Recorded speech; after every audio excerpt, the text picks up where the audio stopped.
ఇక త్వరగా మనం వాక్యంలోనికి వెళదాం. మత్తయి సువార్త 2వ అధ్యాయం. మత్తయి సువార్త 2వ అధ్యాయం 5వ వచనం నుండి. మత్తయి సువార్త 2వ అధ్యాయం 5వ వచనం నుండి. అందుకు వారు, యోదయ బెత్లెహేములోనే, ఏలయనగా యోదయ దేశపు బెత్లెహేమా, నువ్వు యోధా ప్రధానులలో ఎంత మాత్రమును అల్పమైన దానవు కావు. ఇశ్రాయేలును, నా ప్రజలను పరిపాలించు అధిపతి నీలో నుండి వచ్చును అని ప్రవక్త ద్వారా రాయబడి ఉన్నదనను. ఆగుదాం. ప్రతి డిసెంబర్ నెలలో ఇలాంటి వాక్యాలు చదువుకోవడం అలవాటు. ప్రతి డిసెంబర్ నెలలో క్రీస్తుని జ్ఞాపకం చేసుకోవడం అలవాటు. ప్రతి డిసెంబర్ నెలలో ఈ వాక్యాలు బట్టి సండే స్కూల్ పిల్లల చేత, పెద్దల చేత వీటిని చదివించుకోవడం బాగా అలవాటు. కానీ తిరగేసి ప్రశ్నించుకుంటే అందులో మనకేమైనా అర్థమైందంటే కొంచెం అర్థం కాలేదన్న సంగతులు బాగా మనకు ప్రశ్నార్థకంగానే ఉండిపోతాయి. నిజానికి మనం మత్తయి సువార్త క్రమానుగతంగా నేర్చుకోవాలి. ఇది ఫెస్టివల్ సీజన్, అంటే డిసెంబర్ క్రిస్మస్ ఫెస్టివల్ సీజన్ కనుక ఈ 2 వారాలు ఆ అధ్యాయాలు జ్ఞాపకం చేసే ప్రయత్నం చేస్తాను. మనకి స్టడీలో మళ్ళీ మనకు ఉపయోగపడతాయి ఇవన్నీ. అయితే వీటిని గురించి మనం ధ్యానిస్తున్నప్పుడు ప్రభు అయిన యేసుక్రీస్తు వారి యొక్క ఉదంతాన్ని గురించి మత్తయి గారు కోట్ చేస్తున్నారు. మత్తయి గారు కోట్ చేసిన పాత నిబంధన రెఫరెన్స్ ఏ సువార్తికులు కోట్ చేయలేదు. మత్తయి గారు ఎత్తి చూపిన రెఫరెన్స్ పాత నిబంధన నుంచి ఏ సువార్తికులు ఎత్తి చూపే ప్రయత్నం చేయలేదు. సుమారు ఆయన 135కు పైగా, కొన్ని వందల ఆ జ్ఞాపకాలకి పైగా పాత నిబంధన నుంచి కోట్ చేసుకుంటూనే వచ్చాడు ఆయన. ఆ పాత నిబంధన ప్రవచనంలో కోట్ చేస్తానంటే, ఇదిగో ఇప్పుడు ఏదైతే మనం డిస్కషన్ చేస్తున్నాం, ఈ డిస్కషన్ చేస్తున్న ఈ వాక్యాన్ని గురించి మేకా గారు ఎప్పుడో చెప్పాడు అంటున్నాడు ఆయన. అంటే మత్తయి కోట్ చేస్తున్న ఈ రెఫరెన్స్ ఏదైతే ఉందో ఇది మేకా గారు చెప్పారు. ఏమని చెప్పాడు అక్కడ? మరింత బ్రైట్గా అక్కడ ఉంటుంది. ఒకసారి చూడండి. మీకా గ్రంథం 5వ అధ్యాయం, మీకా గ్రంథం 5వ అధ్యాయం, మీకా గ్రంథం 5వ అధ్యాయం 2వ వచనం. బెత్లెహేము ఎఫ్రతా, యోదావారు కుటుంబములలో నువ్వు స్వల్ప గ్రామమైనను నా కొరకు ఇశ్రాయేలులను ఏలబోవాడు నీలో నుండి వచ్చును. పురాతన కాలం మొదలుకొని శాశ్వత కాలము వరకు ఆయన ప్రత్యక్షమగుచుండెను. ఆగుదాం. ఆయన గురించి రాస్తున్నప్పుడు ఎంత బాగా రాస్తున్నాడు చూడండి. పురాతన కాలం మొదలుకొని ఈ కాలం అంతం వరకు, శాశ్వత కాలం వరకు, లేదా ఈ కాలం ముగిసిపోయేందుకు, లేదా నిత్యత్వం ఉన్నంత వరకు, లేదా మానవ ఉనికిడు ఉన్నంత కాలం ఆయన ప్రత్యక్షం అవుతూనే వచ్చాడు. పురాతన కాలం నుంచి చాలామంది తెలియక ఏమంటారంటే, అరే యేసుక్రీస్తు వారి యొక్క ప్రారంభించిన పరిచర్య 2000 సంవత్సరాల క్రితమేగా. యేసుక్రీస్తు అనే వ్యక్తి ప్రారంభించిన మతం 2000 సంవత్సరాల క్రితమేగా. యేసుక్రీస్తు అనే ఉనికి కేవలం 2000 సంవత్సరాల క్రితమేగా ప్రారంభమైంది. నిన్నగాక మొన్న ప్రారంభమైన ఈ మతాన్ని భుజాల మీద తెచ్చుకుని మీరు తిరుగుతూ ఈ డిసెంబర్ నెలంతా మీరు అడావుడిగా తిరుగుతున్నారు. ఇది నిన్నగాక మొన్న వచ్చింది. మన మతాలు ఇంకా సీనియారిటీ కలిగినవి, పురాతనమైనవి, మన గ్రంథాలు పురాతనమైనవి. ఇన్ని పురాతనమైన ఈ పరిస్థితుల మధ్య మన గ్రంథాలు, మన మతాలు సీనియారిటీ కాబట్టి, సీనియర్స్ కాబట్టి అవి మనం నమ్మాలి. కానీ యేసు ప్రభు నిన్నగాక మొన్న వచ్చాడని ఎద్దేవ చేసేవాళ్ళు ఉన్నారు. అలాంటి వారికి మేకా అంటున్నాడు, ఆయన ఇప్పుడిప్పుడు కాదు, ఆయన పురాతనమైన కాలం నుంచి తనను తాను, చెప్పండి, ప్రత్యక్షత. ఆ పదం మర్చిపోద్దు. ప్రత్యక్షత అంటే తనను తాను ప్రత్యక్షత పరుచుకుంటూనే ఉన్నాడు. అంటే ఈయన ఆది అంతము లేనివాడై ఉన్నాడు. ఈయన పురాతన కాలం నుంచి తనను తాను ప్రత్యక్షపరుచుకుంటూ వచ్చాడు కనుక ఎలా ప్రత్యక్షపరుచుకున్నాడు అంటే ఆదాము దగ్గర ఆదాము దగ్గర కూడా ఉన్నాడు ఆయన. ఆయన సృష్టి క్రమం జరుగుతున్నప్పుడు ఉన్నాడు. బైబిల్ చెప్తుంది, కలిగి ఉన్నది ఏది ఆయన లేకుండా కలగలేదు, ఇంక్లూడింగ్ ఆదాము కూడా. ఆదాము నిర్మాణం జరుగుతున్నప్పుడు కూడా యేసుక్రీస్తు ఉన్నారంటే ఉన్నారు. ఆదాము నిర్మాణం జరుగుతున్నప్పుడు పరిశుద్ధాత్మ ఉన్నట్టు ఉన్నాడు. ఆదాము నిర్మాణం జరుగుతున్నప్పుడు తండ్రి అయిన దేవుడు ఉన్నాడు. అంటే వీళ్ళ ముగ్గురు లేకుండా సృష్టిలో కానీ ఈ ముల్లోకాల్లో కానీ ఏది జరగదు. వీళ్ళ ముగ్గురు ప్రజెన్స్ ఉంటుంది. పురాతన కాలం నుంచి, అంటే కన్యమర్య గర్భం దగ్గర నుంచి ఈయన ప్రస్తావన అనుకోకండి. ఈయన యొక్క దైవత్వం యొక్క ఉనికి పురాతన కాలం నుంచి ప్రత్యక్షం అవుతూనే వచ్చింది.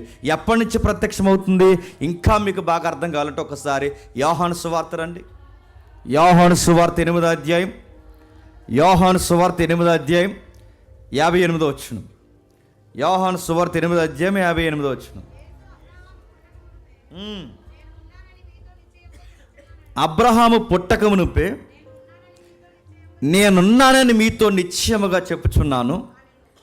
ఏంటట? చదవమ్మా.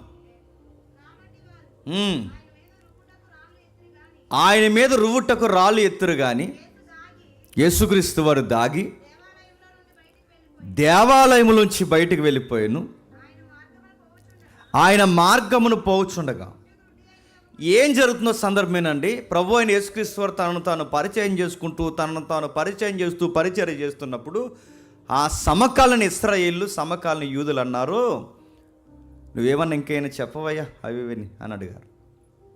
మాట్లాడితే మేము అబ్రహాం పిల్లలు అని క్లైమ్ చేసుకుంటున్నారు. ఎవరు? ఇశ్రాయేలు. మేము మాట్లాడితే అబ్రహాం పిల్లలని క్లైమ్ చేసుకుంటున్నారు యూదులు. అలా టైంలో అన్నాడు ప్రభు అయిన యేసుక్రీస్తు వారు, మీరు అంత గొప్పగా ఎవరి కోసమైతే చెప్తున్నారో మీ తండ్రి అయిన అబ్రహాము నన్ను చూసి ఆనందించాలనుకున్నాడు. కానీ మీకు తెలియని విషయం ఏంటి చెప్పిన? నన్ను చూశాడు. మీ తండ్రి అయిన అబ్రహాము నన్ను చూశాడంటే ఇవన్నీ మనం చదువుతున్నాడు. మనకి ఏమంటున్నాడు? మేక ఏమంటున్నాడు అంటే పూర్వకాలం నుంచి నేను ఉన్నానంటున్నాడు. మేకయే కాదు, పరిశుద్ధాత్మ దేవుని చేత ప్రేరేపింపబడి గ్రంథకర్త అయిన యోహాను కూడా ఏమంటున్నాడంటే పలానా రోజు ప్రభు అయిన యేసుక్రీస్తు వారు ఇలా చెప్పాడు అంటున్నాడు. ఏం చెప్పాడంటే సమకాలీన ప్రజలకు ప్రభు అయిన యేసుక్రీస్తు వారు అన్నాడట, పూర్వకాలమే మీ తండ్రి నన్ను చూశాడు. పూర్వకాలమే మీ తండ్రి అంటే మీ అబ్రహాము, మీ తండ్రి ఎవరైతే ఉన్నారో నన్ను చూడాలనుకున్నాడు, చూశాడు, ఆనందించాడు. ఇప్పుడు ప్రశ్న, అబ్రహాం ఎప్పుడు చూశాడు? ఎలా చూశాడు అంటే అబ్రహామే కాదు, ఆదామే కాదు, ఆ ముందున్న ఆదాము తర్వాత ఉన్న ముందున్న భక్తులు ఎవరైతే ఉన్నారో ఆదాము తర్వాత ఉన్న భక్తులు, అబ్రహాంకు ముందున్న భక్తులు చూశారు, ఆదాము తర్వాత ఉన్న భక్తులు చూశారు. ఎవరైతే ఉన్నారో అనేకమైన ప్రస్తావనలో చేయబడిన భక్తులందరూ ప్రభు అయిన యేసుక్రీస్తు వారిని చూస్తూనే వచ్చారు. ఈయన దైవత్వాన్ని గురించి పుంఖాలుగా మాట్లాడుకుంటే మనకు చాలా భాగాలు ఉంటుంది. కానీ అవన్నీ వద్దు, మనకు అర్థం చేసుకోవడానికి కొన్ని అధ్యాయాలు మనం జ్ఞాపకం చేసుకుందాం. ఒకసారి ఆదికాండం 15వ అధ్యాయం రండి. ఆదికాండం 15వ అధ్యాయం. ఏదో 8D సౌండ్ తిరుగుతుంది బాగుంది అది, దానివల్ల 8D అలా తిరుగుతుంది చూసారు, అలా ఉంది. ఆదికాండం 15వ అధ్యాయం మొదలు వచ్చిన ఇవి జరిగిన తర్వాత అబ్రహామునకు దర్శనమందొచ్చి, అబ్రహామా భయపడకు, నేను నీకు కేడము, నీ బహుమానం అత్యధికమగునని చెప్పాను. అందుకు అబ్రహాం, ప్రభు అయిన యెహోవా నాకు ఏమి ఇచ్చినానేమి, నేను సంతానం లేనివాడైపోవచ్చున్నానే. దమస్కు ఎలియాజరు నా ఇంటి ఆస్తికర్తగును కదా. మరి అబ్రహాం, ఇదిగో నీవు నాకు సంతానము నీయలేదు, నా పనివారంలో ఒకడు నాకు వారసుడగునని చెప్పగా యెహోవా వాక్యం అతని యొద్దకు వచ్చి, ఇతడు నీకు వారసుడు కాడు, నీ గర్భవాసమును పుట్టబోవాడు నీకు వారసుడగునని చెప్పును. ఏమర్థమైంది? సందర్భం ఒకసారి వెళదాం. సందర్భంలో జరుగుతున్న విషయం ఏంటంటే అబ్రహాం గారు అప్పటికే ఫైట్ చేసి వస్తున్నాడు. 14వ అధ్యాయంలో ఏ సంగతుల్లో యుద్ధం చేసి వస్తున్నారంటే ఈ లోతు గారిని ఎత్తుకెళ్ళిపోయారు సొదొమ రాజులు, గొమొర్రా రాజులు. మీకు తెలుసుగా, సుమారు లోతు గారి యొక్క కుటుంబాన్ని, లోతు గారి యొక్క ఆస్తుల్ని ఈ సొదొమ గొమొర్రా రాజు సుమారు 5 రాజులు ఎత్తుకెళ్ళిపోయారు. ఆ 5 రాజులు ఎత్తుకెళ్ళిపోయినప్పుడు 5 రాజులను ఓడించాడు ఎవరు? అబ్రహాం. అబ్రహాం అనగానే తెల్లగడ్డము, అబ్రహాం అనగానే స్లోగా నడడం ఎవరు అన్నట్టు అనుకోకండి. అబ్రహాం స్లో కనబడుతున్న వయసు అయిపోయిన వృద్ధుడు అనుకోకండి. అబ్రహాం గారు ఆ వయసులో కూడా 5 రాజులతో ఫైట్ చేశాడంటే అబ్రహాం గారు ఫైటర్ కూడా. అరే 300 మంది కాపర్లను తీసుకెళ్ళి, కాపర్లు అంటే ఎవరండి? గొర్రెలను కాసుకునే వాళ్ళు. కాపర్లు అంటే ఎవరండి? కర్రలు పట్టుకు తిరిగేవాళ్ళు. కాపర్లు అంటే ఎవరండి? అరే మూగజీవులు వెనకాల తిరిగి. అరే యుద్ధం అంటే చేత కానీ 300 మందిని వెనకబెట్టుకుని తెల్లారితో యుద్ధాలు చేసే రాజుల్ని 5 రాజులు ఓడించాడంటే ఈయనేమనాలి చెప్పండి? ఫైటర్ ఆయన. నిలబడ్డాడు 300 మందిని తీసుకుని వచ్చి ఫైట్ చేశాడు, కొట్టేశాడు, వాళ్ళందరిని కొట్టి ఓడించాడు. ఆ ఓడించి వస్తున్నప్పుడు మిల్కీషెదెకు కనబడ్డాడు. ఆ మిల్కీషెదెకుతో డిస్కషన్ జరిగింది. 10 వంతులు కూర్చున్న ఉదంతాలు జరిగాయి. ఆ జరిగిన తర్వాత ఆ విజయోత్సవాలతో ఆ విజయాలు సాధించి అలా వస్తున్నప్పుడు ఎందుకో ఆయన మైండ్ డల్లగా ఉంది. ఎవరిది? అబ్రహాం గారు. ఆయనకి సంసారం ప్రాబ్లాలు ఉన్నాయి, బాధలు ఉన్నాడు, ఇబ్బందులు ఉన్నాడు. ఆ సంసారం బాధలు ఉన్నప్పుడు, ఎందుకంటే తను ఇరుగు పొరుగు అన్ని పరిస్థితులు చూస్తున్నాడు, అన్ని సంసారాలు చూస్తున్నాడు. తన సంసారంలోకి వెళుతుంది. యుద్ధం సాధించాడు. తమ్ముడు ఎవరైతే ఉన్నాడో లోతు, తమ్ముడు అవడు అన్న కొడుకు, తమ్ముడు లోతు ఎవరైతే ఉన్నాడో ఆ తమ్ముడిని తీసుకుని వచ్చాడు. వాళ్ళ బిడ్డల్ని వారిని ఆశీర్వాదకరంగా పెట్టాడు. తిరిగి వస్తున్నాడు. ఆ వస్తున్నప్పుడు ఆయనకు విషయం అర్థమైంది. మెల్లగా స్లో అయిపోయాడు. ఇవి జరిగిన తర్వాత ఆయనకి దర్శనం వచ్చింది. ఆ దర్శనం వచ్చిన తర్వాత ఆ దర్శనంలోనే మాట్లాడేస్తున్నాడు. దేవా నీకు విషయం చెప్పాలి. నాకు ఎన్ని ఉంటే ఏముంది, ఉండాల్సిన వాళ్ళు లేడు కదా. నాకు ఆస్తులు ఉన్నాయి, గొడ్డు ఉంది, గోధు ఉంది, అన్నీ ఉన్నాయి.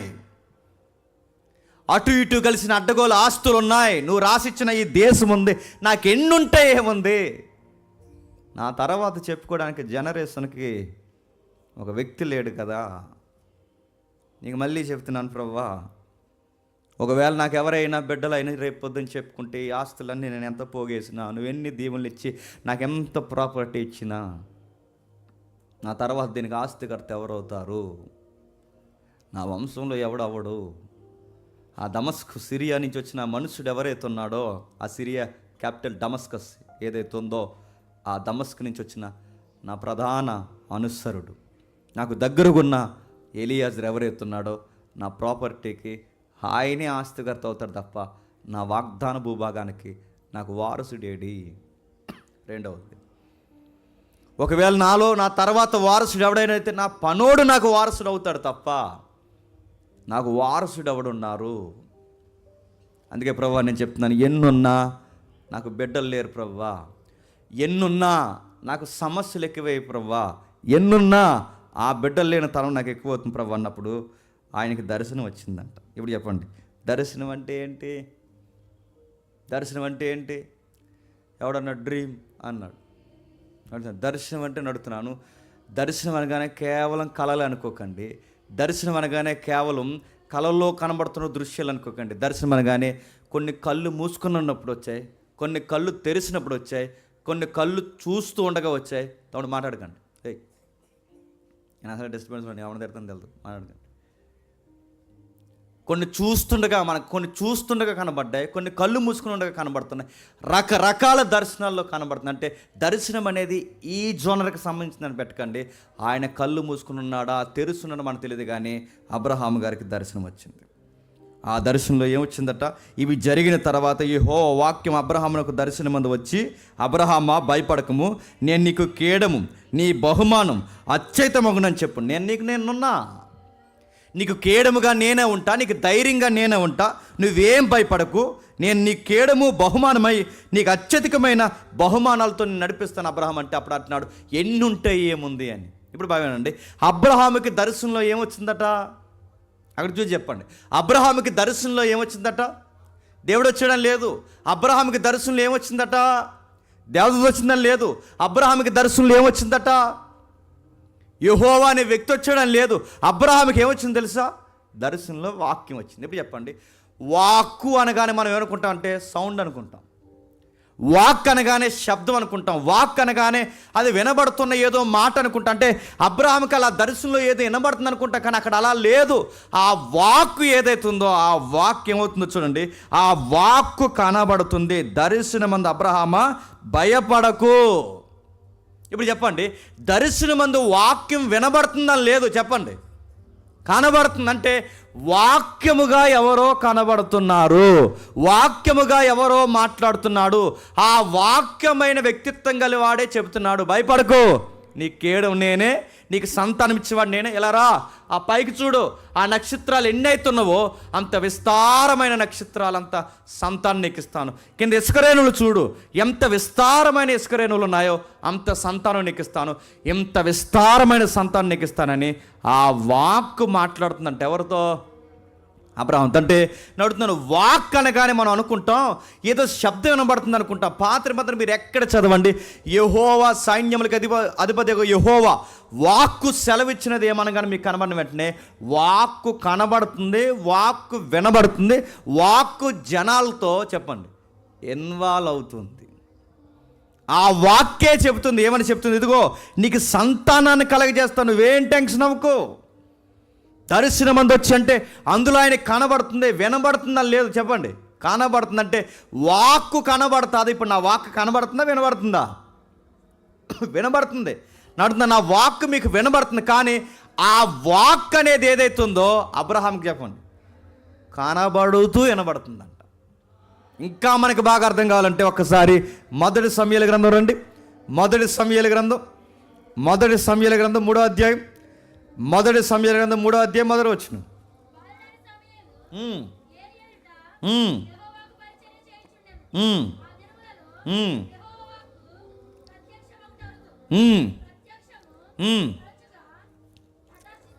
మీరు అలా కట్ అని చదివితే మొత్తాన్ని కట్ అయిపోతుంది.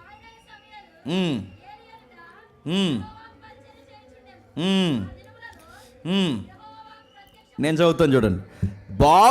బాలుడైన సమూయేలు ఏలి ఎదుట యెహోవాకి పరిచర్య చేయుచుండెను.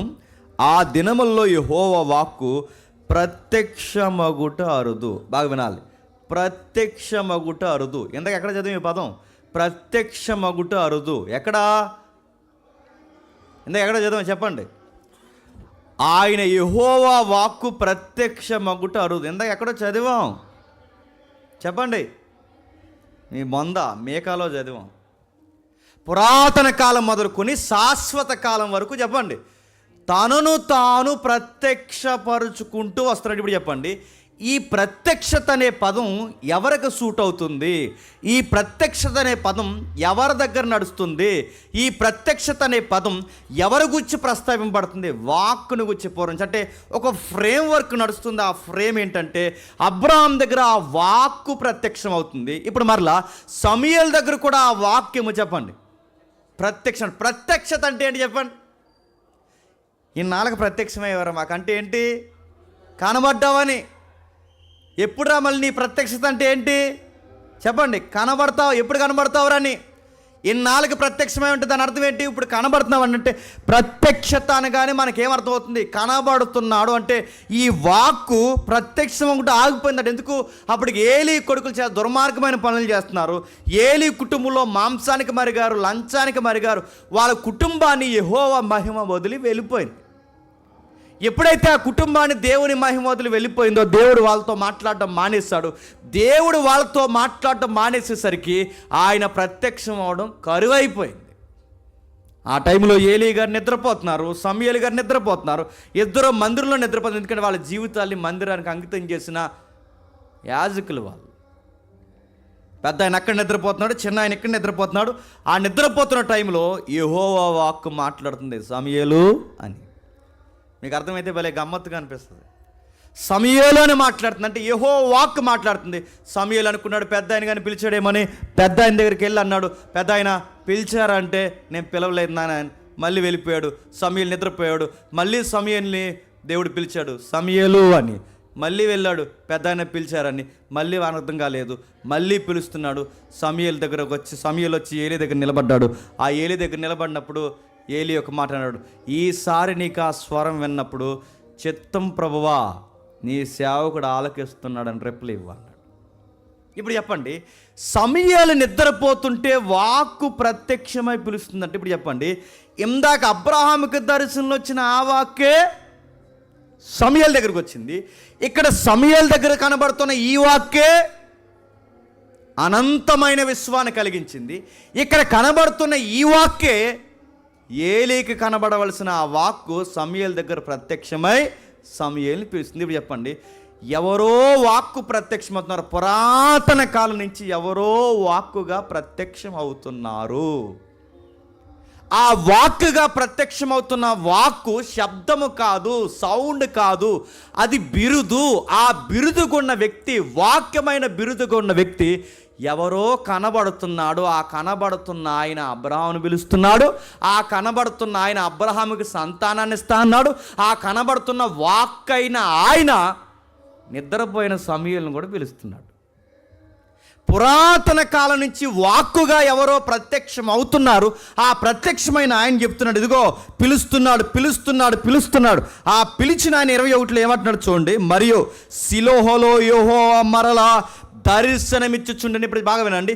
సిలోహలో యెహోవా మరలా దర్శనమిచ్చిన, యెహోవా ప్రత్యక్షత, యెహోవా దర్శనం ఇవ్వాలి అంటే, యెహోవా మరలా తన సన్నిధిలో ప్రత్యక్షం కావాలి అంటే యెహోవాని బయలుపరిచేది ఒకటి ఉంది. దాని పేరు యెహోవా వాక్కు. ఇప్పుడు చెప్పండి, దేవుడు ప్రత్యక్షం అవ్వాలి అంటే ముందు వాక్కు ప్రత్యక్షం అవ్వాలి. నా మాటలు అర్థమవుతుంది లేదో? దేవుడు ప్రత్యక్షం అవ్వాలి అంటే ఆ దైవాన్ని బయలుపరిచే వాక్కు ప్రత్యక్షం అవ్వాలి. ఆ దైవం ఏం చెప్తుందో పురాతన కాలం నుంచి ఈ వాక్కు ప్రత్యక్షమై చెప్పాలి. అర్థమైన వాళ్ళు ఎప్పటికీ అర్థమై అంచనా వేస్తారు. నా మాట మీకు అర్థమవుతుందంటే, అదృశ్యుడైన పదం అర్థమవడానికి చెప్తున్నాను. అదృశ్యుడైన తండ్రి అయిన దేవుడు ఏంటో ఈ సొసైటీకి పూర్వకాలం నుంచి అర్థం కావాలి అంటే ఆయన బయలుపరిచే ఒక వాక్కు కావాలి. మీడియేటింగ్, మధ్యవర్తిత్వం చేసే ఒక వాక్కు కావాలి. ఆ వాక్కు ఏదైతే ఉందో ఆ వాక్కు ప్రజలకు ప్రత్యక్షమై ఆయన యొక్క ఉనికిని ఈ వాక్కు ప్రచురిస్తుందట. ఇదిగో ఇది అంటే పొదలో మోసేని పిలిచింది ఈ వాక్కే. బాగా వినండి. అబ్రహాము ఊరనే ఊరు నుంచి పిలిచి యుద్ధాలు చేసినప్పుడు నీకు బిడ్డల్ని ఇస్తానని ప్రత్యక్షపరిచి పిలిచింది ఈ వాక్కే. ఇప్పుడు సమూయేలుని పిలుస్తున్నది కూడా చెప్పండి ఈ వాక్కే. అంటే మనకు అడుగడుగున ఈ వాక్కు మనకి బయలుపరుస్తూనే ఉంది. ఇంకా మీకు బాగా అర్థం కావాలంటే, ఆయన కనబడుతున్న వ్యక్తిత్వంతోనే కనబడ్డాడన్నది మీకు అర్థం కావాలంటే ఒక్కసారి యెరెమీయా గారి దగ్గర రండి. యెరెమీయా గ్రంథం త్వరగా యెరెమీయా గ్రంథం నేను త్వరగానే ముగిస్తాను. యెరెమీయా గ్రంథము 1వ అధ్యాయం 4వ వచనం. యెరెమీయా గ్రంథం 1వ అధ్యాయం 4వ వచనం.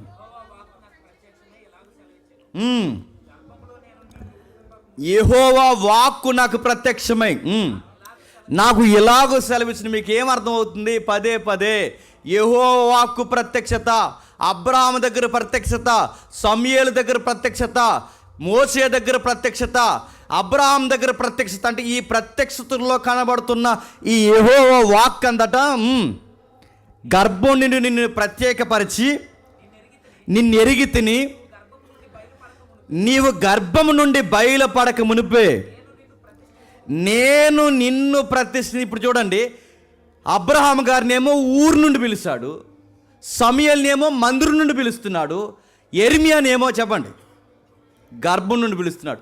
ఈ పిలుస్తున్న ఈ వాక్ ఎవరు? వాక్కుగా ప్రత్యక్షమవుతున్న ఈ వ్యక్తి ఎవరు? ఇంకా మీకు బాగా అర్థం కావాలంటే 9వ వచనం చదవండి ఒకసారి. అదే అధ్యాయం 5వ అధ్యాయం 9వ వచనం. అదే యెరెమీయా గ్రంథం 5వ అధ్యాయం 9వ వచనం. అదే యెరెమీయా గ్రంథం 5వ అధ్యాయం 9వ వచనం. క్షమించండి, 9వ వచనం. అప్పుడు యెహోవా చెయ్యి చాపి నా నోరు ముట్టి ఎలాగ చెప్పిన. యెహోవా వాక్కు చెయ్యి చాపి. ఇప్పుడు చెప్పండి, వాక్ ఏం చాపుతుందట? చెయ్యి చాపి. వాక్ ఏమంటుందట? గర్భం నుంచి పిలిచి అంటుందట. వాక్ ఏం చేస్తుందట? ఆయన చెయ్యి చాపి పట్టి. ఇప్పుడు చెప్పండి, వాక్కుకు చెయ్యేటి? వాక్కుకు వాక్కేంటి? వాక్కుకు దృశ్యం ఏంటి?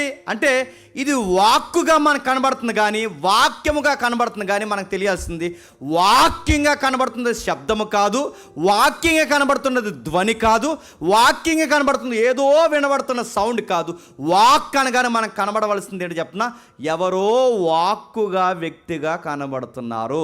ఆ కనబడిన ఆయన అన్నాడు, నీ తల్లి గర్భం నుంచి నిన్ను ప్రత్యేకపరిచింది నేనే, నిన్ను పేరు పెట్టి పిలిచింది నేనే, నిన్ను ఆస్వాదకరంగా మార్చింది నేనే. నువ్వేం టెన్షన్ అవుతుంది? ఇదిగో నా చెయ్యి పెట్టి చెప్తున్నాను, నిన్ను నిలబెట్టింది నేనే.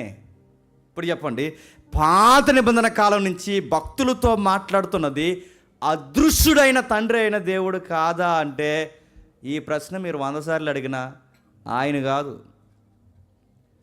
పాత నిబంధన నుంచి అదృశ్యుడైన దేవుడికి మాట్లాడలేదు. ఆయనను బయలుపరుస్తూ వచ్చిన ఆయన మరొక ఆయన ఉన్నాడు. ఇప్పుడు చెప్పండి, దేవుణ్ణి బయలుపరచాలి అంటే, నా మాటలు మీకు అర్థమవుతుంది లేదు, ఆ అదృశ్య దేవుణ్ణి బయలుపరచాలి అంటే మరో దేవుడు అవసరం. దేవుడు అంటే ఏంటో తెలియాలంటే దేవుడే చెప్పాలి. ఆ దేవుడేంటో తెలియాలంటే సమాజానికి మరో దేవుడు చెబితే కానీ అర్థం కాదు. మీరు టెన్షన్ అయిపోకండి, మనకి ఎంత మంది దేవుళ్ళని ప్రశ్న వేయకండి, మీకు అన్నీ అర్థమవుతాయి. ఆ దేవుడు అర్థం అవడానికి ఈ దైవం ప్రత్యక్షత అవుతాయి. అంటే పురాతన కాలం నుంచి ఈయనేనా మాట్లాడిందంటే ఈయనే. అందుకే క్రొత్త నిబంధనకు వచ్చేసరికి ఏమన్నాడు చూడండి ఒక్కసారి. యోహాను సువార్త మొదటి అధ్యాయం 14 వచనం. యోహాను సువార్త మొదటి అధ్యాయం 14 వచనం. ఆ వాక్కు అబ్రాహాము కనబడ్డాదే, ఆ వాక్కు యెరెమయా కనబడ్డాదే, ఆ వాక్కు. చెప్పండి, ఇంకా ఏ వాక్కు మనకు కనబడుతుంది? అబ్రాహాము కనబడ్డదే ఆ వాక్కు, సమూయేలుకి కనబడ్డదే ఆ వాక్కు, యెరెమయా కనబడ్డదే ఆ వాక్కు. ఆ వాక్కు క్రొత్త నిబంధనకు ఎలా వచ్చిందట? శరీరధారిగా ప్రత్యక్షం. అంటే ప్రత్యక్షం కాకముందు ఆయన వాక్కు, ప్రత్యక్షమైతే ఆయన పేరు చెప్పాలి. మీరు డిస్టర్బెన్స్ అవ్వకండి. మళ్ళీ చెప్తున్నాను, ఆయన ప్రత్యక్షం కాకముందు ఆయన వాక్కు, ఆయన ప్రత్యక్షం కాకముందు దేవుని మహిమ, ఆయన ప్రత్యక్షం కాకముందు దేవుని జ్ఞానం. ఇప్పుడు ఆయన ప్రత్యక్షమైతే, క్రిస్మస్ సెన్స్లో చెప్పండి, ఆయన ప్రత్యక్షమైతే ఆయన పేరేంటి చెప్పారు? నజరేయుడైన యేసు. నా మాట అర్థమవుతున్నా? క్రీస్తు పూర్వం ఆయన అభిషక్తుడు, క్రీస్తు పూర్వం ఆయన మహిమ, క్రీస్తు పూర్వం ఆయన దేవుని జ్ఞానం, క్రీస్తు పూర్వమైన దేవుని వాక్కు. ఇప్పుడు ఆ వాక్కు ప్రత్యక్షమైతే ఆయనకి భౌగోళిక అడ్రస్ ఏంటి? నజరేతులో పుట్టిన ఒక యేసు. అంటే యేసు అనే వ్యక్తి సామాన్యంగా మనిషిలా మనకు కనబడుతున్నాడు, కానీ మనిషి రూపంలో ఉన్న బలవంతుడైన దేవుడు ఆయన. సంపూర్ణ మానవుడిగా కనబడుతున్న ఈయనే ఒకరోజు ఎర్ర సముద్రాన్ని పాయలు చేస్తున్నాడు. సంపూర్ణ మానవుడిగా కనబడుతున్న ఈయనే అబ్రహాముని పిలిచినాడు. సంపూర్ణ మానవుడిగా కనబడుతున్న ఈయనే మోసే నిలబెట్టినవాడు. ఈయనే యెరెమయాని పిలిచినవాడు. ఈయనే సమూయేలుతో మాట్లాడితే భయపడిపోయాడు సమూయేలు. ఆయనే ఆ కనబడుతున్న గంభీరమైన దేవుడే, బలవంతుడైన దేవుడే, అదృశ్యుడైన దేవుడే, ఆ నిత్యుడగు దేవుడే శరీరధారిగా మరియమ్మ గర్భాన భూమి మీదకి వచ్చాడు. అందుకే ఆయన ఏమంటాడంటే అదే యోహాను సువార్త మొదటి అధ్యాయం 18 వచనం ఏమంటున్నాడు చూడండి. అదే యోహాను సువార్త మొదటి అధ్యాయం 18 వచనం. ఎవడును ఎప్పుడైనాను అబ్రహాము కాలమందైనను, సమూయేలు కాలమందైనను, చెప్పండి, యెరెమయా కాలమందైనను, పాత నిబంధన కాలమందైనను, క్రొత్త నిబంధన కాలమందైనను, ఎవడైనను ఎప్పుడైనను, అది పూర్వకాలమైనా, వర్తమాన కాలమైనా, భవిష్యత్తు కాలమైనా, ఎవడు ఎప్పుడు తండ్రి అయిన దేవుణ్ణి చూడలేదు, చూడబోరు. మళ్ళీ ఈ భూమిలో కాలం నడిచినంత కాలము ఆ తండ్రి అయిన దేవుణ్ణి ఎవ్వరు చూడలేరు. అంటే మరి పూర్వం ఎవ్వరు ఆయన చూడకపోతే, మరి పూర్వం నుంచి ఆ పాత నిబంధనలో కనబడుతున్న ఆ దేవుడెవరు? ముఖ్యాంశాలు మరోసారి చెప్పండి. ఆ పాత నిబంధన నుంచి కనబడుతున్న ఆ దేవుడెవరు? ప్రవక్తలతో మాట్లాడిన ఆ దేవుడెవరు? ప్రత్యక్షపరుచుకున్న ఆ దేవుడెవరు? ఆ అదృశ్యంగా ఉన్న ఆయన్ని ఎప్పటికప్పుడు బయలుపరుస్తున్న ఆ దేవుడెవరు? ఆ దేవుడే. ఆ 18 కొనసాగించండి, మీకు అర్థమవుద్ది. నేనే తండ్రి రమ్మునున్న అద్వితీయ కుమారుడే, తండ్రిని బయలుపరిచిన. ఎప్పటి నుండి? యోహాను సువార్త దగ్గర నుంచి కాదు, గుర్తుపెట్టుకోండి. మరియమ్మ గర్భాన్ని పుట్టినప్పటి నుంచి కాదు. ఎప్పటి నుంచి బయలుపరుస్తాడు చెప్పండి? అబ్రహాముకి తండ్రిని గురించి బయలుపరిచింది నేనే, యెరెమయాకి తండ్రిని గురించి బయలుపరిచింది నేనే, ప్రవక్తలకి తండ్రిని గురించి బయలుపరిచింది నేనే, పూర్వకాలం నుంచి దేవుని గురించి బయలుపరిచింది నేనే, ఇప్పుడు బయలుపరుస్తున్నది కూడా నేనే. ఎప్పటికీ దేవుడు అంటే అర్థం కావాలి అంటే ఈ సమాజానికి బయలుపరిచేది ఒకే ఒక్కరు. ఆయన పేరు చెప్పండి, నజరేయుడైన యేసు. ఆయన అర్థం కాకపోతే ఎవరు అర్థం కాదు చెప్పండి? ఆయన అర్థం కాదు. అందుకే ఆ ఫుట్ నోట్లో ఒక మాట ఇచ్చారు చూడండి, ఆ 18 వచనంలో ఫుట్ నోట్లో, ఏక జనతైక కుమారుడైన అనేక ప్రాచీన ప్రతులలో అద్వితీయ దేవుడు. ఇప్పుడు చెప్పండి, అద్వితీయ దేవుడు. ఇప్పుడు చెప్పండి, దేవుణ్ణి చెప్పండి, చెప్పాలి. దేవుణ్ణి దేవుడే బయలుపరిచాడు. ఆ దేవుణ్ణి చెప్పండి, ఈ దేవుడు బయలుపరిచాడు. ఆ దేవుణ్ణి దేవుడు బయలుపరిస్తే కానీ దేవుడు అర్థం కాదు. ఒకరోజు పిలుపు అడిగాడు, మాకు తండ్రిని చూపించు అంటే, ఆ దేవుడిని చూపించు మాకంటే, అప్పుడు అన్నాడు, ఈ దేవుడు నీకు అర్థమైతే చెప్పండి, ఆ దేవుడు నీకు అర్థమవుతాడు. ఎంతకాలం నీతో ఉన్నాను, దేవుడు అంటే నీకు అర్థం కాలేదా అని అడిగాడు. ఇప్పుడు మీకు డౌట్ రావచ్చు, అంటే మనకు ముగ్గురు దేవుళ్ళ అని. కానీ బైబిల్ ఎక్కడ ముగ్గురు దేవుళ్ళని లేదు, ఒక్కడే దేవుడు. మరి ఒక్కడే దేవుడైతే మళ్ళీ డౌటు, ఆయన ఈయన, ఈయన ఆయన, ఆయన ఈయన అంటే ఆయన ఈయన కాదు, ఈయన ఆయన కాదు, ఆయన ఈయన అయిపోలేదు. అదృశ్య దేవుడే కుమారుడు అయిపోలేదు, కుమారుడే పరిశుద్ధాత్ముడు అయిపోలేదు. మరి అలా కాకపోతే మరి ముగ్గురు దేవుళ్ళు అంటే ముగ్గురు దేవుళ్ళు కాదు. అదేంటి? అదే బైబిల్ దైవత్వం. బైబిల్ దైవత్వంతో ఉన్న గొడవ ఏంటి చెప్పినా, ఇలాంటి మెసేజ్లు ఎన్ని చెప్పినా అర్థమవుతుందో లేదో నాకు తెలియదు, కానీ నీకు ఆయన వచ్చి నన్ను నేను వీడికి బయలుపరుచుకోవాలనుకుంటే తప్ప ఆయన నీకు అర్థం కాదు. అదే బైబిల్ దైవత్వం. నీకెంత చెప్పినా నీకు అర్థం కావట్లేదంటే నేను మళ్ళీ చెప్తాను, దేవుడు ఎవరినైతే ఆకర్షిస్తాడో, తనను తాను ఎవరికైతే బయలుపరుచుకుంటాడో, ఆయన బయలుపరుచుకుంటే తప్ప ఆయన నీకు అర్థం కాడు. అప్పటి వరకు నీకు తజ్జిన భజ్జనగా ఉంటుంది, ఏదో అర్థమైన ఉంటుందో అర్థం కాదు. ఎందుకంటే నువ్వు ఆయన దగ్గర లేకపోతున్నావు, ఆయన బయలుపరచుకోలేకపోతున్నావు. ఇప్పుడు ప్రశ్న ఎంతో కొంత అర్థం చేసుకునే ప్రయత్నం చేద్దాం. ఆయన ఈయన కాదు చెప్పండి, ఈయన ఆయన కాదు, ఆయనను బయలుపరచడానికి వచ్చింది ఈయన. ఈయనను స్థిరపరచడానికి మరలా ఈయన గురించి సాక్ష్యం ఇవ్వడానికి వచ్చింది చెప్పండి మరొక ఆయన. మరి ఆయన ఈయన ఈయన ఏం కాకపోతే మరి ముగ్గురు కాదు బ్రదర్ అనొచ్చు. ముగ్గురు కాదు, ఒక్కరే.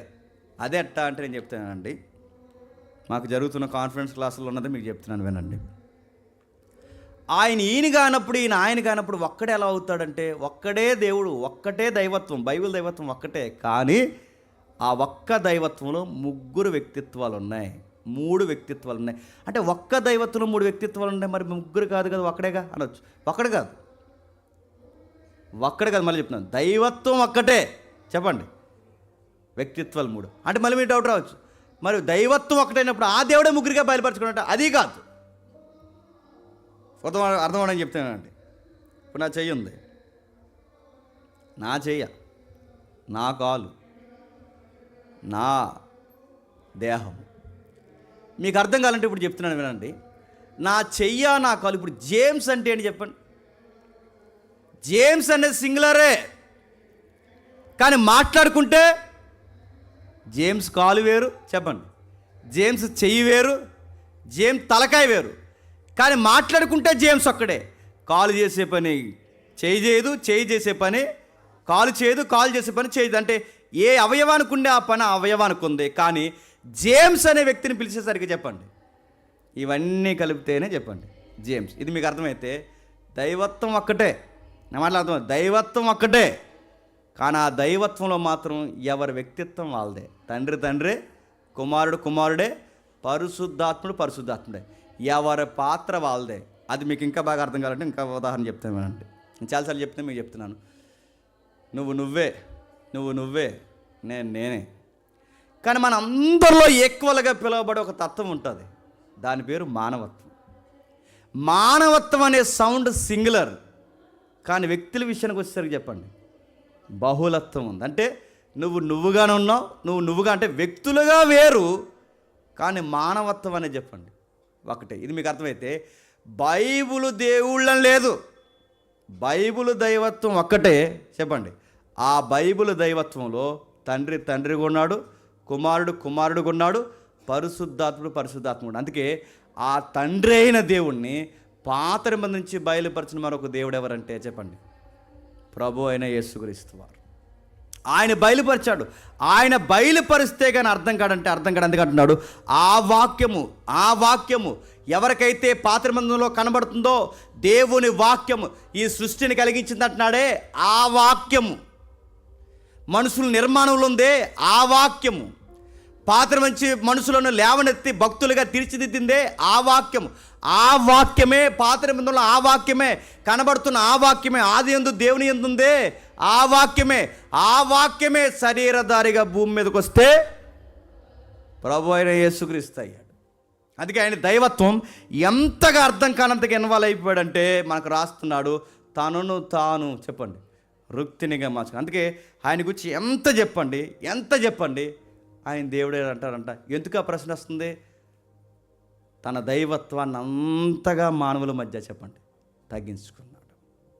తన దైవత్వాన్ని మానవుల మధ్య అంతగా తగ్గించుకున్నాడు కనుక పౌలు గారు ఎంత బ్రైట్గా, ఇప్పుడు మనకు అర్థమైన ఫ్రేమ్వర్క్ అంతా పౌలు గారు ఎంత బ్రైట్గా రాస్తున్నారు చూడండి. ఒకసారి కొలసి పత్రిక త్వరగా ముగిద్దాం. కొలసి రాసిన పత్రిక 1వ అధ్యాయం 15వ వచనం. కొలసి రాసిన పత్రిక 1వ అధ్యాయం 15వ వచనం. ఆయన అదృశ్య దేవుని స్వరూపే. అదృశ్య దేవుని స్వరూపం. ఇప్పుడు చెప్పండి, అదృశ్య దేవుని స్వరూపం అంటే అదృశ్య దేవుడు ఒక ఆయన ఉన్నాడనగా.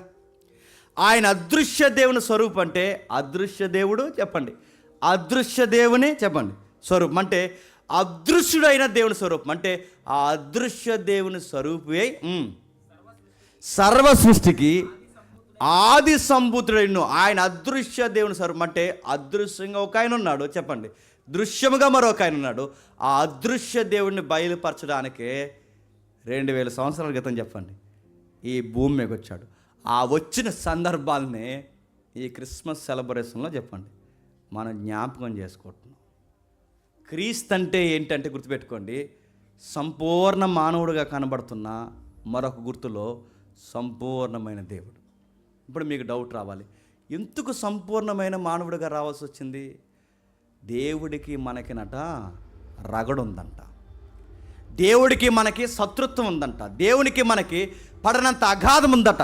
మన సాక్షాత్తు ఎవరికి శత్రులం అంటే దేవునికి శత్రులం అంట. ఆ రోమపత్రిక అంతా మనకు అదే కనబడుతుంది. ఆ రోమపత్రికలో మనం దేవునికి శత్రులమై ఉండి, ఇప్పుడు చెప్పండి దేవుడే మనకు శత్రువు అయితే, ఇప్పుడు ఆ శత్రువు దేవుడు మనకు శత్రువు అయితే, మనం దేవునికి శత్రువు అయితే, ఈ శత్రువు మిత్రులు అవ్వాలి అంటే ఒక మీడియేటర్ ఉండాలి.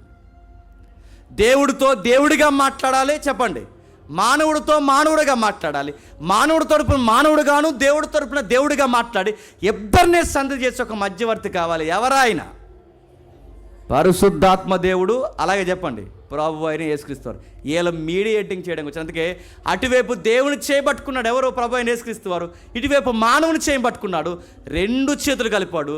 సర్వోన్నతమైన స్థలములో ఆయనకి మహిమ కలగడానికి భూమి మీద మనకి చెప్పండి సమాధానం కలగజేయడానికి 2000 సంవత్సరాల క్రితం పుట్టాడు. యేసుక్రీస్తు వారు ఎందుకు పుట్టాడంటే దేవుడితో శత్రుత్వం పోగొట్టడానికి పుట్టాడు. యేసుక్రీస్తు వారు ఎందుకు పుట్టాడంటే దేవుని చేయబట్టుకుని మన చేతుల్లో దేవుడు చేయబెట్టడానికి పుట్టాడు. యేసుక్రీస్తు వారు ఎందుకు పుట్టాడంటే మనల్ని సమాధానపరచడానికి పుట్టాడు. యేసుక్రీస్తు వారు ఎందుకు పుట్టాడంటే పతనమైపోయిన మానవుల్ని నిలబడ్డానికి అర్హత లేని మనల్ని తీసుకెళ్లే దేవుడు ఆయన ఎదుట నిలబెట్టడానికి దేవుడే మానవుడిగా రావాల్సి వస్తుంది. అందుకే మేక గారు అంటున్నారు, పురాతన కాలం నుంచి తనను తాను బయలుపరుచుకుంటూ వచ్చాడు. శాశ్వత కాలం వరకు ఆయన బయలుపరుచుకుంటున్నాడు. పురాతన కాలం నుంచి ఎలా బయలుపరుచుకున్నాడు అంటే, ఇదిగో ఆ అబ్రహాంకి దర్శనంలో బయలుపరుచుకున్నాడు. అబ్రహాంకి పలుమార్లు కనబడ్డాడు, మోసే కనబడ్డాడు, యెరెమీయా కనబడ్డాడు, సమూయేలు కనబడ్డాడు. వీళ్ళందరికీ పురాతనమైన కాలం నుంచి బయలుపరుస్తూనే ఉన్నాడు. ఆ కనబడినవాడు ఇప్పుడు శరీరుడిగా బెత్లెహేము ఎఫ్రాతా నీలో పుట్టబోతున్నాడు. ఆయన శాశ్వత కాలం నుంచి కనబడుతూనే ఉన్నాడు. పురాతనమైన కాలం నుంచి ఆయన కనబడుతూనే ఉన్నాడు. ఆ కనబడుతూ నానా విధాలుగా నానా సమయాల్లో తనను తాను బయలుపరుచుకున్న ఆయన ఈ దినముల అంతమందు కన్యమరి గర్భం ద్వారా చెప్పండి భూమి మీదకి వచ్చాడు. తనను తాను బయలుపరుచుకున్నాడు, మాట్లాడుకున్నాడు. ఇది క్రిస్మస్ పర్పస్ అంటే దేవుడు మనతో సంధి చేసుకోవడానికి దేవుడే భూమి మీదకి వచ్చాడు. ఆ దేవుడితో ఈ దేవుడు మనతో సంధి కుదర్చడానికి మన పక్షాన మానవుడాడు. ఇది కదా క్రిస్మస్ వర్తమానం అంటే, ఇది కదా క్రీస్తు దైవత్వాన్ని గురించి మనం నేర్చుకోవాల్సింది. ఇది అర్థమైందా? ఇది లేదు. ఎయిర్పోర్ట్లు కానీ, బస్ స్టాండ్లు కానీ, బట్టల షాపులు కానీ, ఇప్పుడు ఈ సీజన్ అంతా మీరు ఎక్కడ చూడండి, స్టార్లు, క్రిస్మస్ చెట్లు, ఈ మధ్య జింకలు, ఇంకా చెప్పండి క్రిస్మస్ తాత, ఆయన క్యాప్, ఇవన్నీ కనబడతాయి. కానీ ఎవరు కనబడరు చెప్పనా? క్రీస్తు కనబడు. చెట్లు కనబడుతున్నాయి, స్టార్స్ కనబడుతున్నాయి, జింకలు కనబడుతున్నాయి, అన్నీ కనబడతాయి, క్రీస్తు కనబడు. ఒకవేళ క్రీస్తు కనబడినా ఆయన దైవంగా అర్థం చేసుకోవడం చెప్పండి ఎక్కడ కనబడదు. అందుకే ఆయన అర్థం చేసుకోవాల్సిన విధంగా అర్థం చేసుకోలేకపోయారు. ఆయన ఎలా అర్థం చేసుకున్నారంటే ఆయనకే పుట్టినరోజు చేసేంత భక్తులు అయిపోయారు అంతే. అందుకే ఆయన కేక్ తెచ్చారు. ఎన్ని అడుగుల కేక్ అంటే 18 అడుగులు కేక్ తెచ్చారట. ఈ కేకులో మొక్క ఎట్టలేదని సంఘ పెద్దలో పాస్టర్ గారు కొట్టేసుకున్నారు. ఇది క్రిస్మస్. పాడకపోతే కొట్టేసుకుంటారు, వాక్యం ఇవ్వకపోతే కొట్టేసుకుంటారు, కేక్ మొక్క ఎట్టకపోతే కొట్టేసుకుంటారు. అడుగుతున్నారు అసలు యేసు ప్రభు ఎంత ఎలా వచ్చాడో మనకి ఏమైనా అర్థం అవ్వలేదు. ఆ దేవుడు తగ్గించుకుని భూమి మీదకి మానవుడికి వస్తే ఆయనకి మనం ఇచ్చిన సన్మానం ఏంటి చెప్పనా? దేవుడిని సిలువేసి చంపేశాం. గుర్తుపెట్టుకో, దేవుడు భూమి మీదకి వస్తే ఆ దేవుడిని సిలువేసి చంపేశామనే పదం కన్నా మన చేతుల్లో చనిపోవడానికి ఆయన ఇష్టపడ్డాడు, చనిపోయాడు. దేవుణ్ణి బాగా వినండి, నిబంధన మీరేసాం, అద్దులు దాటేసాం, ఆ దేవుడిని చంపేసాం. మనం చేసిన నేరాలని మనం అనుభవించడానికి బదులు ఆ దేవుడి మీద నెట్టేసాం. ఆయన భుజాల మీద వేసుకున్నాడు. ఆయన సంపూర్ణ దేవుడు కనుకే ఈ ప్రపంచ మానవులందరి పాపాలు చెప్పండి ఆయన మీద వేసుకోవడానికి అర్హత కలిగిన మానవుడిగా ఈ భూమికి వచ్చాడు. ఇది రాస్తున్నాడు మత్తయ్య ఏమని? యోధా బెత్లెహేమా, నువ్వెంత మాత్రం అల్పమైన దానివి కాదు, ఇశ్రాయేలుని పరిపాలించు అధిపతి. ఆ యెషయా చెప్పాడే ఆ అధిపతి, పురాతన కాలం నుంచి ప్రవక్తలు చెప్పారే ఆ అధిపతి నీలోనే పుట్టబోతున్నాడు. ఆయన పురాతన కాలం నుంచి చెప్పండి తనను తాను ప్రత్యక్షపరుచుకుంటూ వచ్చాడు. కలలో ప్రత్యక్షపరుచుకున్నాడు, బహిరంగంగా ప్రత్యక్షపరుచుకున్నాడు, మార్గాల్లో కనబడ్డాడు, వారితో మాట్లాడుతూ వచ్చాడు. ఆది కాలం నుంచి సృష్టి క్రమం నుంచి తనను తాను బయలుపరుచుకుంటూ వచ్చాడు. ఆ బయలుపరుచుకున్నవాడు శరీర రీతిగా ఇళ్ళలోనికి సంచరించాడు. ఆయన తను తాను బయలుపరచుకోకపోతే అడుగుతున్నాను, దేవుడు అంటే ఏంటో మనకి ఎప్పటికైనా అర్థమవుద్దా? యేసు ప్రభు పురాతన కాలం నుంచి మానవులతో మాట్లాడకపోతే ఎప్పటికీ పెద్ద ప్రశ్న ఏంటి చెప్పనా? దేవుడు అంటే ఏంటో అర్థమవుతుంది. పూర్వకాలం దేవుడు అంటే ఏంటో అర్థమవుదు, క్రొత్త నిబంధనలోనూ దేవుడు అంటే అర్థమవుదు. ఇటు పూర్వకాలం ఉన్న మనుషులకి, ఇటు క్రొత్త నిబంధన మనుషులకి ఇరువురికి దేవుడిని బయలుపరిచి దేవుడు అంటే ఇది అని అర్థమయ్యేలా బోధించింది ఎవరు చెప్పండి? యేసుక్రీస్తు లేకపోతే ఎవరికి దేవుడు అంటే అర్థం కాదు. మోసే ఒక రోజు అడుగుతాడు ఏమనంటే, దేవా నిన్ను నాకు చూడాలని ఉంది, ఒకసారి నాకు కనబరచు అంటే అప్పుడు దేవుడు అంటాడు, నువ్వు నన్ను చూస్తే చెప్పండి చచ్చిపోతావు అంటాడు. మరి అలా ప్రభు అంటే నువ్వు నన్ను చూడాలి అంతేగా, నన్నేగా చూడాలి, నా మహిమను చూస్తాను. నా మహిమను చూస్తే ఎవరిని చూసినట్టు? నన్ను చూసినట్టు. ఇప్పుడు చెప్పండి, బైబిల్లో దేవుని మహిమ అంటే ఎవరు? యేసుక్రీస్తు. ఇప్పుడు మోసే బండ సందుల్లోండి చూసింది ఎవరిని? యేసుక్రీస్తు వారిని. మీరు ఎక్కడ చూడండి, పూర్వం నుంచి ఈయన ప్రత్యక్షమవుతూనే వచ్చాడు. దూతగా ప్రత్యక్షమయ్యాడు, మహిమగా ప్రత్యక్షమయ్యాడు, నడిచే నాయకుడిగా ప్రత్యక్షమయ్యాడు, బండగా ప్రత్యక్షమయ్యాడు, చివరికి దర్శనంలో వాక్కుగా ప్రత్యక్షమయ్యాడు. తనను తాను బయలుపరుచుకున్నాడు. అంత గంభీరమైన దేవుడు, సృష్టిని కలిగించిన దేవుడు, ఎర్ర సముద్రాన్ని పాయలు చేసిన దేవుడు, మన్నాను కురిపించిన దేవుడు, బలవంతుడైన దేవుడు పశువుల పాకలో అమాయకుడిగా పరుండ పెట్టబడ్డానికి ఇష్టపడ్డాడు. మట్టి బొమ్మలతో చేయబడిన ఈ మనుషుల మధ్యకి మట్టి ఆకారంగానే రావడానికి ఇష్టపడ్డాడు. వీళ్ళ చేత ఉమ్ములేంచుకోవడానికి రాబడ్డాడు. దేవుడు భూమి మీదకి వచ్చి మానవుడిగా పిలువబడుతూ తృణీకరింపబడ్డానికి, ఉమ్ములేంచుకోవడానికి, ఇలాంటి తృణీకరణ గురవడానికి ఇష్టపడ్డాడు. ఎందుకు ప్రభు అంటే మనం ఏ పొజిషన్లో నాశనం అయిపోతున్నామో సృష్టించిన వాడికి తప్ప సృష్టింపండి మనకి చెప్పండి తెలియదు. అందుకే మన బాధ ఏంటో ఆయన అర్థం చేసుకున్నాడు, మన ప్రమాదం ఏంటో ఆయన అర్థం చేసుకున్నాడు. చివరికి దేవుడు ఉన్న ఆయన తనను తాను తగ్గించుకొని మానవులైన మనతో మాట్లాడడానికి ఈ భూమి మీదకి వచ్చి మన కోసం వేలాడిపోయి చనిపోయి తిరిగి లేచి వెలుతులతో మాట్లాడినాడు, త్వరలో మళ్ళీ వస్తానన్నాడు. ఇప్పుడు చెప్పండి, ప్రతి డిసెంబర్ నెలలో మొదటి రాకడ జ్ఞాపకం చేసుకున్నామంటే దాని అర్థం ఏంటి చెప్పనా? క్రిస్మస్ చెయ్యొచ్చా? ఈ పండితులు ఎక్కువైపోయారు ఈ మధ్య.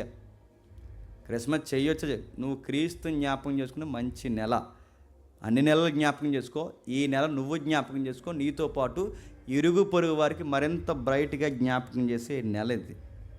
నేను అడుగుతున్నాను, నువ్వు క్రిస్మస్ చేయవు, మేము క్రిస్మస్ చేయవు, నువ్వు క్రిస్మసే కదా, నువ్వేమీ చేయవు మాకు తెలుసు, నువ్వు దేవుని కోసం ఏమీ ఎరగది మాకు తెలుసు. నువ్వు మహా అయితే ఏదైనా చేస్తే ₹10 పులిహార పట్లం పంచి ₹100 పబ్లిసిటీ చేస్తావు, మాకు తెలుసు నువ్వేం చేస్తావు, అదే కదా నువ్వు చేసేది. క్రిస్మస్ నడుతున్న లాస్ట్ ఇయర్ మనం హిస్టరీ చెప్పాం, గుర్తుందా? క్రిస్మస్ ఎలా వచ్చింది, దాని ఆరిజిన్ ఏంటి, క్యాండిల్స్ ఏంటి, ఎవరైతే శాంటాక్లాస్ ఏంటి అన్నీ మాట్లాడుకున్నాం. ఇవన్నీ ఆ నైషియా కౌన్సిల్ పెద్దలు కూడా తెలుసు, నా మాట అర్థమవుతుందో లేదో. అయినను ప్రజలకి ఇది సాంప్రదాయంగా వచ్చింది కనుక ఈ విషయంలో అయినా దేవుడిని జ్ఞాపకం చేసుకుని ఎంత అయినా మంచిదని ఎలా చేయాలో కొన్ని రూల్స్ పెట్టి జరిగించండి కానీ జాగ్రత్త అని చెప్పాడు. ఇప్పుడు చెప్పండి, క్రిస్మస్ చేసేవాడి దగ్గరికి వెళ్ళి ఆడి ముఖం మీద వేలెట్టి నువ్వు క్రిస్మస్ చేయకూడదంటే అలా చెప్పే కన్నా అదే వేదిక దగ్గర నిలబడి క్రీస్తు ఇంతకు పుట్టాడని చెప్తే ఆ చేసేవాడికి అర్థమవుద్ది. చెప్పండి, నువ్వు బోధించినది నీకు తృప్తి ఉంటుంది, అన్ని విధాలుగా ఆశీర్వాదకరంగా ఉంటుంది. మనం ఎలా ఉంటాం చెప్పిన, కొండ నాలుగు మందేసి చెప్పండి, మొన్న నాలుగు బీగేసామంట. మన పరిసరాలు అలా ఏడిసినాయి. ఎందుకు చెప్తున్నాను వినండి, చెయ్యాలా చేయకూడదు కాదు, చెయ్యండి, అర్థవంతంగా చేయండి, వాక్యానికి ప్రథమ స్థానం ఇవ్వండి, ఆయనను దేవునిగా జ్ఞాపకం చేసుకోండి, అమాయకుడిగా చూడకండి, చేతగాని వాడిగా చూడకండి. అబ్రహాము, ఇస్సాకు, యాకోబులు, మోసే లాంటి భక్తుల్ని ఏ దేవుడైతే గంభీరంగా నిలబెట్టాడో ఆ దేవుడే మన మధ్యకి దీనినిగా వచ్చాడని జ్ఞాపకం చేసుకోండి. ఆయనకి ఇవ్వాల్సిన మహిమను ఆయనకి ఇవ్వండి. దేవ ఎందుకు వచ్చావో అర్థం చేసుకోండి. ఆయన చేయి పట్టుకోండి, ఆయన చేయి మనం పట్టుకుంటాం. ఇద్దరికీ సంధి చేయబడిన తర్వాత మనకి సమాధానకరమైన వాతావరణం కలుగుద్ది. సర్వోన్నతమైన స్థలంలో దేవునికి మహిమ కలుగుద్ది. అందుకే అబ్రహాంతో మాట్లాడిన దేవుడు, కుమారుడైన దేవుడు తన ప్రజలతో అన్నాడు, మీ అయ్య నన్ను అప్పుడు చూశాడులే అన్నాడు. నీకు ఇంకా 50 సంవత్సరాలు లేవు, ఎలా చూశాడు అన్నారు వాళ్ళు. పురాతన కాలం నుంచి నేను ప్రత్యక్షమవుతూ వచ్చానులే, ఇంకా 50 సంవత్సరాలు 30 సంవత్సరాల లోపు ఉన్నాయి, నువ్వు ఎలా చూసావంటే వాళ్ళు ఏమనుకుంటున్నారంటే ఎంతసేపు యేసుప్రభు వారిని వడ్రంగి, చెప్పండి, వడ్లవాని కుమారుడు, నజరేతులో పుట్టినోడని ఇలానే అనుకుంటున్నారు. ఆ రోజు వాళ్ళు అలా అనుకున్నారు, ఆయన అలాగే పరిచయం చేశారు. ఈరోజు ఏమనుకుంటున్నారంటే ఇంకా తొట్టులోనే ఉన్నారు అనుకుంటున్నారు. ఈరోజు ఏమనుకుంటున్నారంటే ఇంకా ఆయనకి పొత్తుకోట్లు లేవని ఇంకా ఆయన ఎలాగే వేసుకోడని ఇలా కొత్త బట్టలు వేసుకుని తిరుగుతున్నారు. ఈ రోజుకి అలాగే చూస్తున్నారు. ఆ రోజు అర్థమయ్యేలాగా ఆయన మధ్యకి వస్తే ఆయన్ని అర్థం చేసుకోలేదు. ఈ రోజుకైనా అర్థం చేసుకుంటున్నారంటే ఈ రోజుకి ఇంకా ఆయన ఎలా చూస్తున్నారు చెప్పండి, ఆ నజరేతు యువకుడుగానే ఆయన చూస్తున్నారు. అందుకే ఆయన వచ్చాడు, వెళ్ళిపోయాడు, బయలుపరుచుకున్నాడు.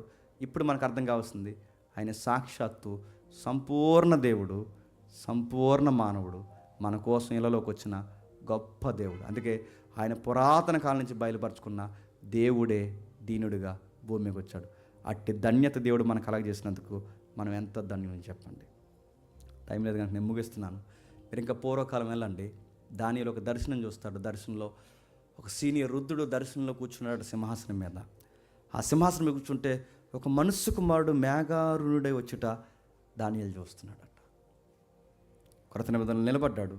ప్రభు అయిన యేసుక్రీస్తు అన్నాడు, ఏదైనా చూసిన చేయవయ్యా, ఏదైనా కనబరచవయ్యా నజరేతు యువకుడు అని అడిగితే ప్రభు అయిన యేసుక్రీస్తు రోజు వాళ్తా అన్నమాట, మనుష్య కుమారుడు మేఘారుణుడై వచ్చుట మీరు చూస్తాను. దాని అర్థం ఏంటి చెప్పండి? మనుష్య కుమారుడు అంటే మనిషికి పుట్టినాడని కాదు. మనుష్య కుమారుడు అంటే దానియేలు దర్శనంలో మనుష్య కుమారుని చూశాడే, ఆ మనుష్య కుమారుడిని చెప్పండి నేనే. మేఘారుడు అనగానే వాళ్ళు వెంటనే ఇలా పైనుంచి కిందకి ఇలా బట్టలు చింపేస్తారు. ఎవరు పరిశీలన చేస్తారు, ఇలా పైనుంచి కిందకి వెంటనే బట్టలు చింపారు. ఎందుకు బట్టలు చింపారంటే కారణం, మేఘాల మీద వస్తే గిస్తే ఎవరు రావాలి చెప్పిన? దేవుడు రావాలి. ఇతను మేఘాల మీద వస్తానంటున్నాడంటే ఏమని చెప్పుకుంటూ తిరుగుతున్నాడు చెప్పండి? నేను దేవుడిని అని చెప్పుకుంటూ తిరుగుతున్నాడు. ఇప్పుడు చెప్పండి, యేసుప్రభు 2000 సంవత్సరాల క్రితం వచ్చినాడా, మొదటి మనిషి దగ్గర నుంచి తనను తాను ప్రత్యక్షపరుచుకుంటూ వచ్చిన దేవుడా చెప్పండి? పూర్వకాలం నుంచి నానా విధాలుగా నానా సమయాల్లో మాట్లాడిన దేవుడు తనను తాను బయలుపరుచుకుంటూ వచ్చాడు. అది నిన్న మొన్న వచ్చిన విశ్వాసం కాదు. పూర్వకాలం అబ్రహాము దగ్గర నుంచి, ఆదాము దగ్గర నుంచి మనుషులతో మాట్లాడుతూ మాట్లాడుతూ వచ్చి మనుషులను బలపరచాడు. ఈ సమాజాన్ని ఫామ్ చేసిన దేవుడిగా ఆయన మనకు కనబడుతున్నాడు. అలాంటి దేవుడు మానవుడిగా 2000 సంవత్సరాల క్రితం వచ్చి ఇదిగో నీ చేయి పట్టుకొని నేను వచ్చానంటే వాళ్ళు ఏమన్నారంటే నీకు సెలబ్రేషన్ చేస్తాం మేము అన్నారు. ఆ రోజున మనుషులు ఏం చేశారంటే వీళ్ళు సెలబ్రేషన్ చేస్తున్నారు, ఆ రోజున మనుషులు సెలబ్రేషన్ చేయలేదు, ఇంక సిలువే చంపేశారు. ఇంకా వాళ్ళు ఏమి చంపేశారు, ఈరోజు ఆయన పేరు చెప్పుకొని చంపేసి ఎగిరేసి సంబరాలు ఎగురుతున్నారు. అందుకే చూడండి, ఆయన అర్థం చేసుకోవాల్సిన విధంగా అర్థం చేసుకోండి. ఆయన లేకపోతే నేను అడుగుతున్నాను, మనకు దేవుడు అంటే ఎప్పటికీ తెలియదు. పూర్వం ఉన్న భక్తులకి తెలియదు, క్రీస్తు శకంలో ఉన్న మనకు తెలియదు. ఆ రోజు ఆయన రాకపోతే ఆ రోజున్న వాళ్ళు ఏమైపోదురు, మనం ఏమైపోదు. తనను తాను బయలుపరచకపోతే మన స్థితిగతులు ఏమో. దేవుడు అనే పాయింట్ లేకపోతే ఒకసారి మీరు ఆలోచించండి, మన లైఫ్ స్టోరీలు ఎలా ఉంటే ఒకసారి ఊహించుకోండి. ఇంత గొప్ప మేలు జరిగించడానికి ఆయన భూమి మీద వచ్చాడు, మనందరినీ దేవునికి దగ్గర చేశాడు. అందుకే ఈయన సంపూర్ణ దేవుడు, సంపూర్ణ మానవుడు, పూర్వకాలం నుంచి ఈ మానవుడితో మాట్లాడిన దేవుడు. ఈ దేవుడే త్వరలోనే చెప్పండి రాబోతున్నాడు. మొదటి రాకడ అంటున్నామంటే ఈ మొదటి రాకడ జ్ఞాపకం చేసుకున్న ప్రతి సంవత్సరం మనకు జ్ఞాపకం రావాల్సిందే చెప్పిన, రెండో రాకడికి ఒక సంవత్సరం దగ్గర అయ్యేవారు జ్ఞాపకం చేసుకోండి. ఆ రాకడ త్వరలోనే సంభవించబోతుంది. దేవుడు మిమ్మల్ని దీవించును గాక. మోకాలు వేయగలిగిన వారు మోకాలు వేయండి, మోకాలు వేయలేని వారు లేచి నిలబడండి. ఎవరు అటు ఇటు తిరగొద్దు, చాలా వాతావరణం మనకు చాలా కన్ఫ్యూజ్గా ఉంది.